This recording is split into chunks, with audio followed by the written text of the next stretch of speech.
Welcome students. मैं Bhupendra Singh Chauhan, MP board general English class 12 वालों के लिए अब हम 4th लेसन स्टार्ट कर रहे हैं, वंडरफुल वर्ल्ड। तो इससे पहले के 3 लेसन कंप्लीट हो चुके हैं, अपनों ने कंप्लीट किए हैं, सब कुछ पढ़ा है, समझा है, क्या क्वेश्चन आंसर लिख के कॉपी कंप्लीट करना है तो देख लें। अब बुक्स ओपन रखें, पेंसिल पास में हो, कहीं कुछ टिपिकल वर्ड आए सामने तो लिखते रहें उसका मीनिंग। तो पहले इंट्रोडक्टरी पहले लेसन का नाम क्या, वंडरफुल वर्ल्ड यानी विलक्षण दुनिया। विलक्षण मीन्स आश्चर्यजनक, आश्चर्यजनक दुनिया की बात हो रही है। तो हम देखते हैं कि क्या किस आश्चर्य के बारे में, दुनिया के बारे में कहा है पोइट ने, कवि ने। तो पहले इंट्रोडक्टरी क्वेश्चन है, what feelings arise in you when you think of the gifts that the mother earth has given you. Feelings यानी भावनाएं, अराइज यानी उत्पन्न होना, कि क्या भावनाएं उत्पन्न होती है आप में जब आप सोचते हैं उन उपहारों के बारे में जो इस धरती माँ ने आपको दिए हैं, है ना। हम धरती माँ, माता के रूप में सब कुछ इन्होंने ही हमें दिया है। तो मदर अर्थ ने हमें क्या क्या दिया है, जो उन उपहारों के बारे में हम सोचते तो क्या भावनाएं आप में आती है।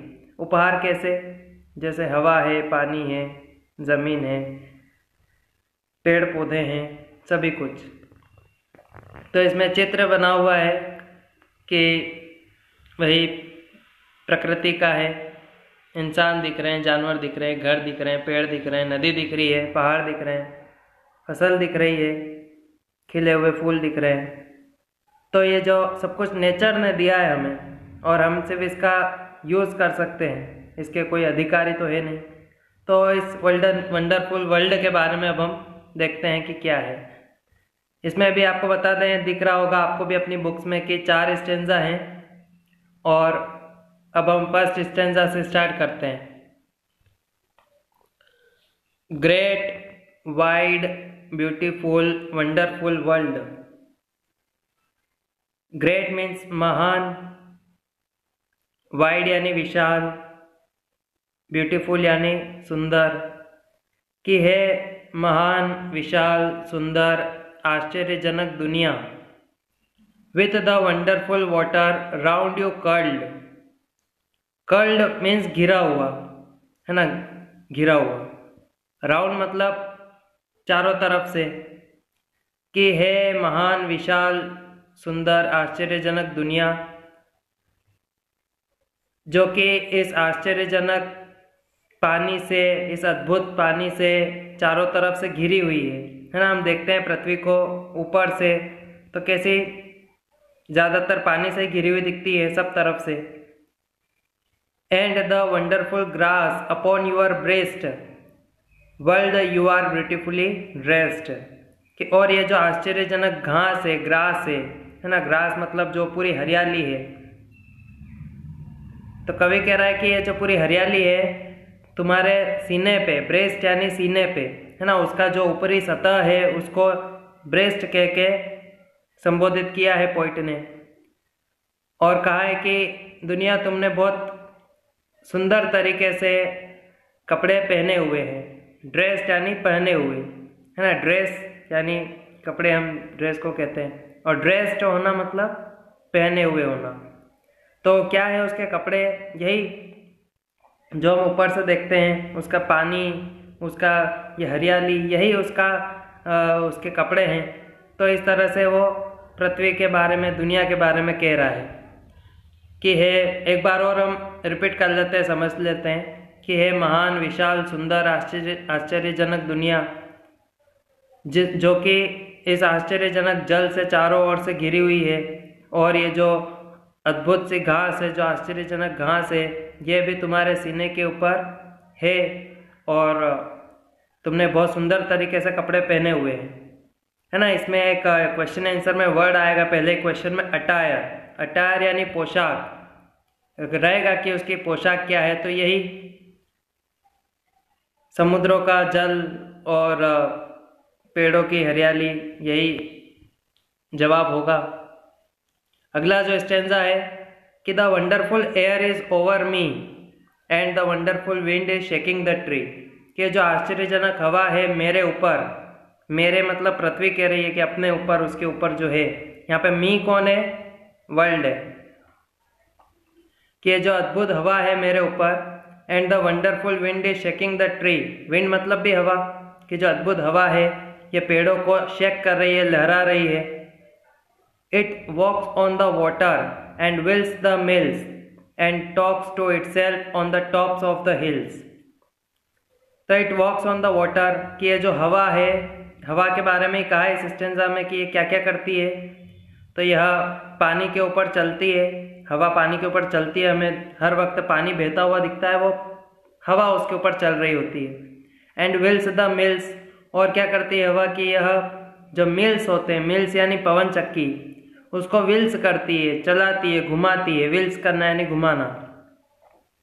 And talks to itself on the tops of the hills, और ये हवा और क्या करती है, स्वयं से बातें करती है हिल्स के टॉप पे, हिल्स यानी पहाड़ी और टॉप्स यानी उसका शिखर, कि जो पहाड़ी का शिखर है वहाँ पे स्वयं से बातें करती है हवा। हम देखें जितनी ऊंचाई पे जाते हैं तो हमें ऐसा लगता है कि हवा की आवाज़ आ रही है ना, हवा दिखाई नहीं देती है, लेकिन सुनाई देती है जब तेज़ चल रही होती है, तो ज़्यादातर ऊंचाई पे।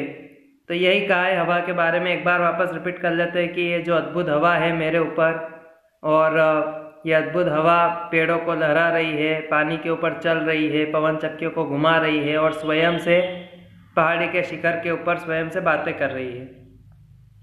इसके बाद नेक्स्ट पेज, नेक्स्ट स्टेंजा देख लें कि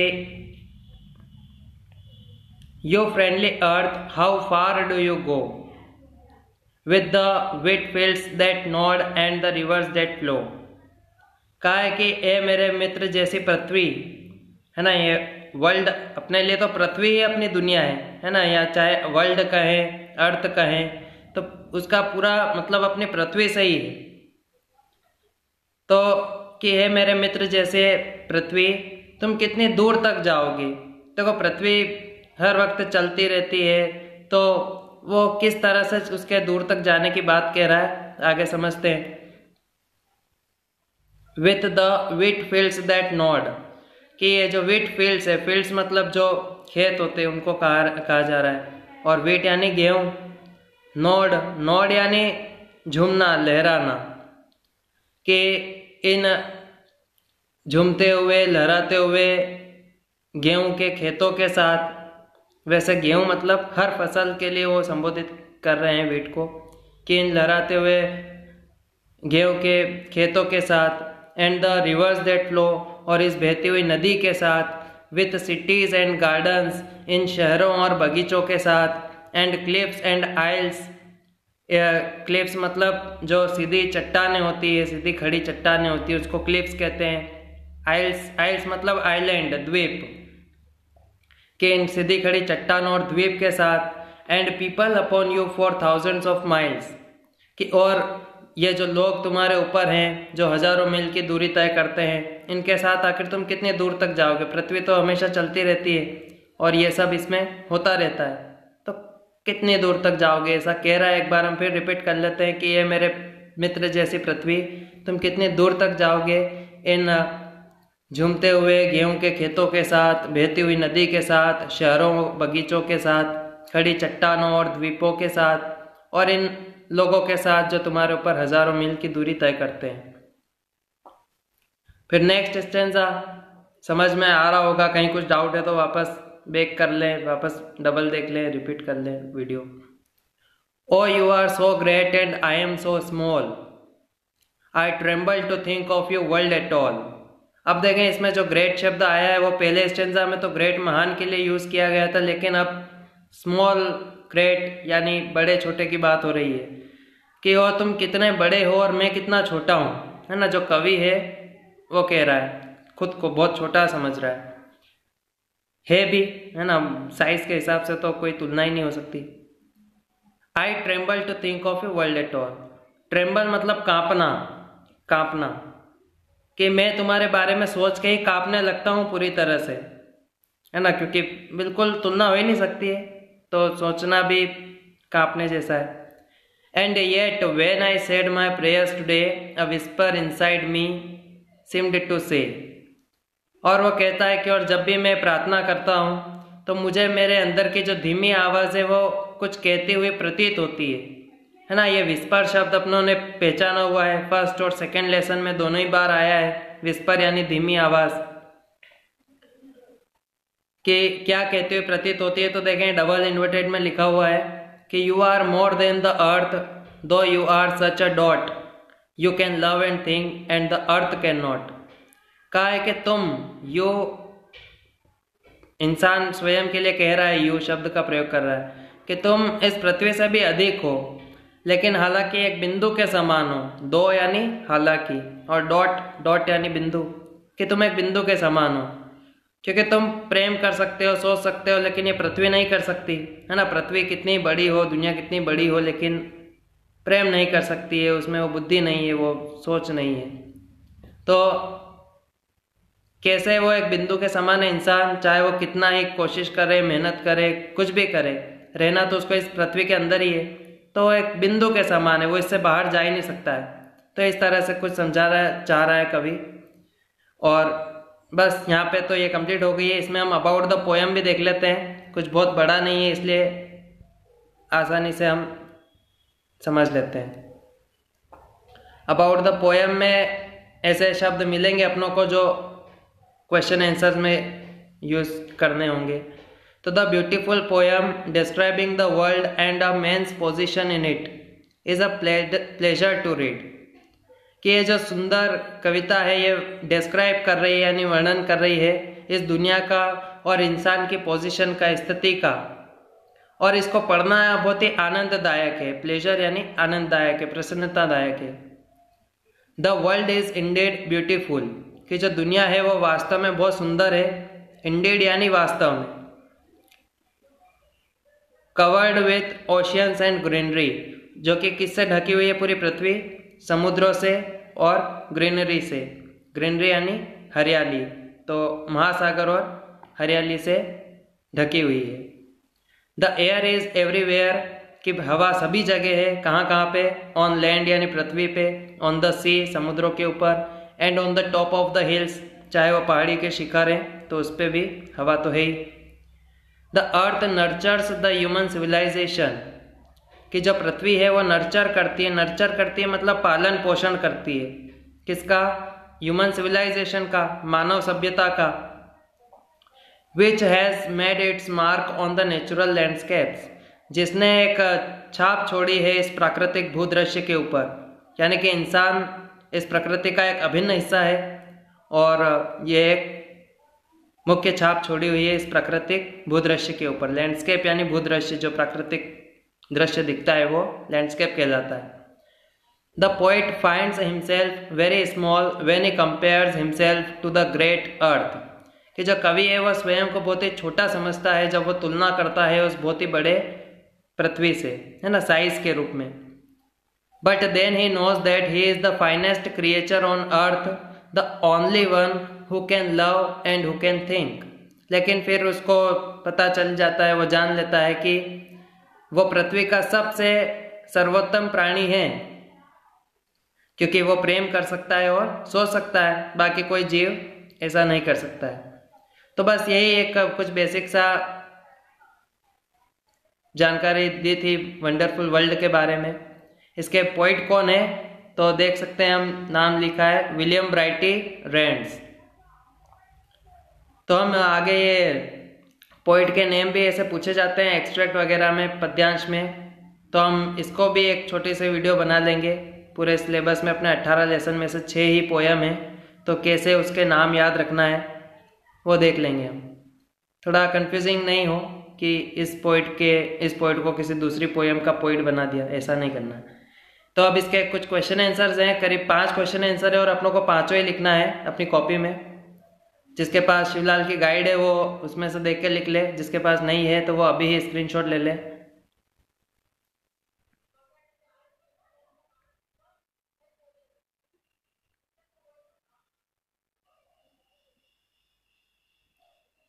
ठीक है ना। तो ये 5 क्वेश्चन आंसर अपनों को लिखना है। इसके बाद इसके एक्सट्रैक्ट होते हैं, तो एक्सट्रैक्ट भी हम कवर कर ही लेते हैं अपनी इसी वीडियो में। तो पहला सिर्फ 2 ही एक्सट्रैक्ट है, ज़्यादा नहीं, लेकिन उसके क्वेश्चन, क्योंकि ये एक्सट्रैक्ट काफ़ी बार एग्जामों में पूछे गए हैं तो उनके क्वेश्चन कभी अलग अलग करके भी बन जाते हैं। तो पहले तो ओ यू आर सो ग्रेट, ये अपना लास्ट वाला स्टेंजा है ना। अपनों को दोनों स्टेंजा लिखने हैं, पहला दूसरा, कोई दिक्कत नहीं, आगे पीछे भी हो जाए। तो देखें कि अभी अपनों ने पढ़ा है पूरा ये एक्सट्रैक्ट, पोएम कंप्लीट की है, तो उसको आप देख लें, एक बार रिपीट करें, उसके बाद इन क्वेश्चन को भी देखें कि who is you in the last line, कि ये जो लास्ट लाइन है इसमें यू कौन है ना। तो यू कौन है, देखें हम देख पा रहे हैं कि you can love and think, तो कौन है, ये इंसान अपने बारे में कह रहा था। तो इन तीनों ऑप्शंस में से मैन सही जवाब है ना। कभी आपको मैन या फिर ह्यूमन ऐसा ऑप्शन आ जाए तो दोनों ही ठीक है। अपनों को सिर्फ सही सही जवाब कॉपी में लिखना है, जो अतिरिक्त ऑप्शन दिए हैं वो सब नहीं लिखना है। बी वाला question, fill in the blanks. The poet dash to think of world, तो fill in the blanks easy सा है, लाइनों में आप देखें वहाँ पे आपको स्पष्ट सेकंड लाइन में दिख जाएगा ट्रेम्बल शब्द, और ट्रेम्बल शब्द सही जवाब है। इसके बाद सी वाला question, what does the whisper in the poets years से, कि जो धीमी आवाज़ है वो कवि के कानों में क्या कहती है। तो इजी सा आंसर है, आपको पहले तो आंसर क्वेश्चन आंसर टाइप का है, इसमें कोई ऑप्शन नहीं है। तो यहाँ पे पहले तो क्वेश्चन में से आप देख सकते हैं आंसर की लाइनें बनी हुई है कि the whisper in the poets years से, इतना आप लिखेंगे। उसके बाद से को हम प्लूरल बनाएंगे, सेज कर देंगे, उसमें एस लगा देंगे, नीचे आंसर दिया हुआ है वैसा ही मैं पढ़ रहा हूँ, वैसा है भी सही आंसर लिखना है। और बाद में दैट लगाना है कि जो धीमी आवाज़ है कवि के कानों में कहती है कि, क्या कहती है कि। तो जो दिख रहा है ये तो ठीक है, लेकिन आप ये पूरा ही नीचे की जो 2 लाइनें हैं अपनी पोएम की, इसे एक्सट्रैक्ट की, ये दोनों लिख दे सेम टू सेम, ठीक है ना। सिर्फ ये सिंगल डबल इन्वर्टेड मत लगाना, क्योंकि हम इसको इनडायरेक्ट स्पीच में लिख रहे हैं, डायरेक्ट में नहीं लिख रहे, है ना। ये डबल इन्वर्टेड नहीं लगाना है, बाकी पूरा आप लिख देना बिल्कुल सेंटेंस के रूप में, जैसा होता है वैसा लिख देना। तो क्या हो जाएगा अपना आंसर, पूरा एक बार सुन ले कि the whisper in the poets years says that you are more than the earth, though you are such a dot, you can love and think and the earth cannot, पूरा ही लिख दें, है ना, कोई दिक्कत नहीं। वो डॉट तक लिखेंगे तो आधी अधूरी बात रह जाएगी, इसलिए आप पूरा ही लिख दें।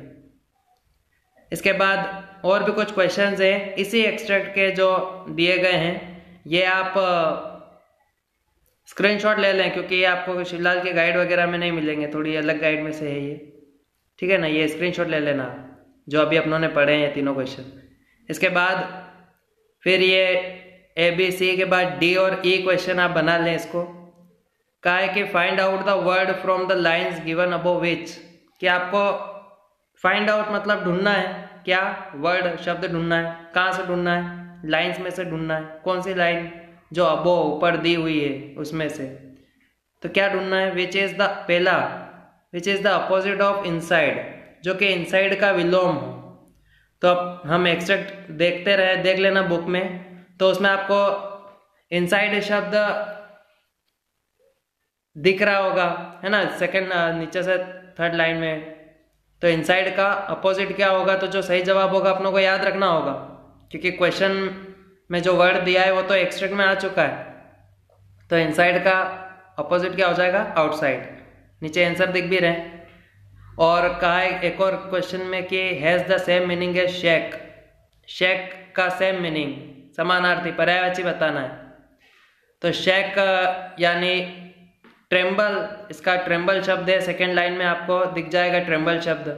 शेक शब्द क्योंकि एक्सट्रैक्ट में कहीं नहीं आ रहा है, इसका मतलब ये होगा कि आंसर जो है वो एक्सट्रैक्ट में ही है ना। ये आप थोड़ा आंसर तक पहुंचने का रास्ता इतना सा बेसिक ध्यान रखें, है ना। कभी 99% ऐसा ही होगा, कभी कोई 1%, कभी कहीं अपनों को दिखे तो अलग बात है। इसके बाद एक और क्वेश्चन है, इसको आप ई वाला क्वेश्चन बना लें। What does the poet mean by O you are so great and I am so small. वैसे तो ये क्वेश्चन बहुत इंपॉर्टेंट नहीं है, पर है दिया है तो लिख लेना कि कवि का क्या आशय है कि तुम बहुत बड़े हो और मैं बहुत छोटा हूँ, इस लाइन से। तो जैसा सिंपल सा है वही मत आशय है कि पृथ्वी बहुत बड़ी है और वो बहुत छोटा है कवि, है ना, साइज में वो कह रहा है, हम भी छोटे हैं, पर वो एक उसके खुद को संबोधित करते हुए कह रहा है। तो ये दिख रहा है आंसर इसका, ये लिख लेना।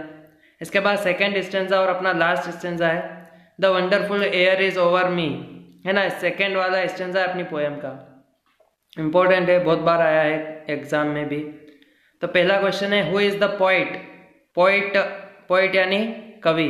कवि कौन है इसका, तो हमने देखा है, पढ़ा है, विलियम राइटी रेंट्स। इसके बाद बी वाला question, what is over the world, कि इस दुनिया के ऊपर क्या है। तो इस एक्सट्रैक्ट में आप देखेंगे बुक में, तो सेकेंड लाइन में दिया है the wonderful wind is, sorry first line में the wonderful air is over me. तो क्या है इस पृथ्वी के ऊपर, एयर है ना, एयर की बात हो रही है। ओवर, ओवर से ध्यान रखे वो फर्स्ट लाइन में। इसके बाद सी वाला question, what does wind do to the mills, कि जो हवा है वो मिल्स के साथ क्या करती है। तो हमने पढ़ा है मिल्स यानी पवन चक्की, और वो पवन चक्कियों को घुमाती है। तो यहाँ पे विल्स द मिल्स, आप पोएम में देखेंगे तो उसमें थर्ड लाइन में दिख जाएगा आपको बुक में, विल्स द मिल्स इतना लिखना है, या फिर विंड करके उसको एक सब्जेक्ट बना के भी लिख सकते हैं, विंड विल्स द मिल्स, कि हवा पवन चक्की को घुमाती है। इसके बाद डी वाला question, the opposite of the word bottom in the stanza is. Bottom शब्द जो दिया है स्टेंजा में, मतलब बॉटम शब्द जो है उसका स्टेंजा में कौन सा शब्द है जो उसका विलोम है। तो बॉटम शब्द आप देख सकते हैं कि स्टेंजा में तो है नहीं, और इसलिए इसका सही जवाब है टॉप। बॉटम का ऑपोजिट टॉप, इजी सा ही है। ई वाला क्वेश्चन है कि the word that rhymes with tree is, कि ट्री के साथ राइम करने वाला शब्द कौन सा है। अब राइम शब्द शायद अगर आपको कम पता हो कि क्या होता है, तो राइम मतलब राइमिंग वर्ड होते हैं। राइमिंग वर्ड कैसे, जो तुकबंदी वाले शब्द होते हैं। जैसे अब आप इस एक्सट्रैक्ट में देखेंगे तो वो राइमिंग वर्ड अपनों को है ना पोएम के हमेशा लास्ट, हर लाइन के लास्ट में से ही पता चलेगा उसके उच्चारण के हिसाब से। जैसे इस एक्सट्रैक्ट में अपनों को दो राइमिंग वर्ड दिख रहे हैं। जैसे एक बार हम पढ़ के देखते हैं, the wonderful air is over me and the wonderful wind is shaking the tree. तो इसमें मी और ट्री क्या है, राइमिंग वर्ड है।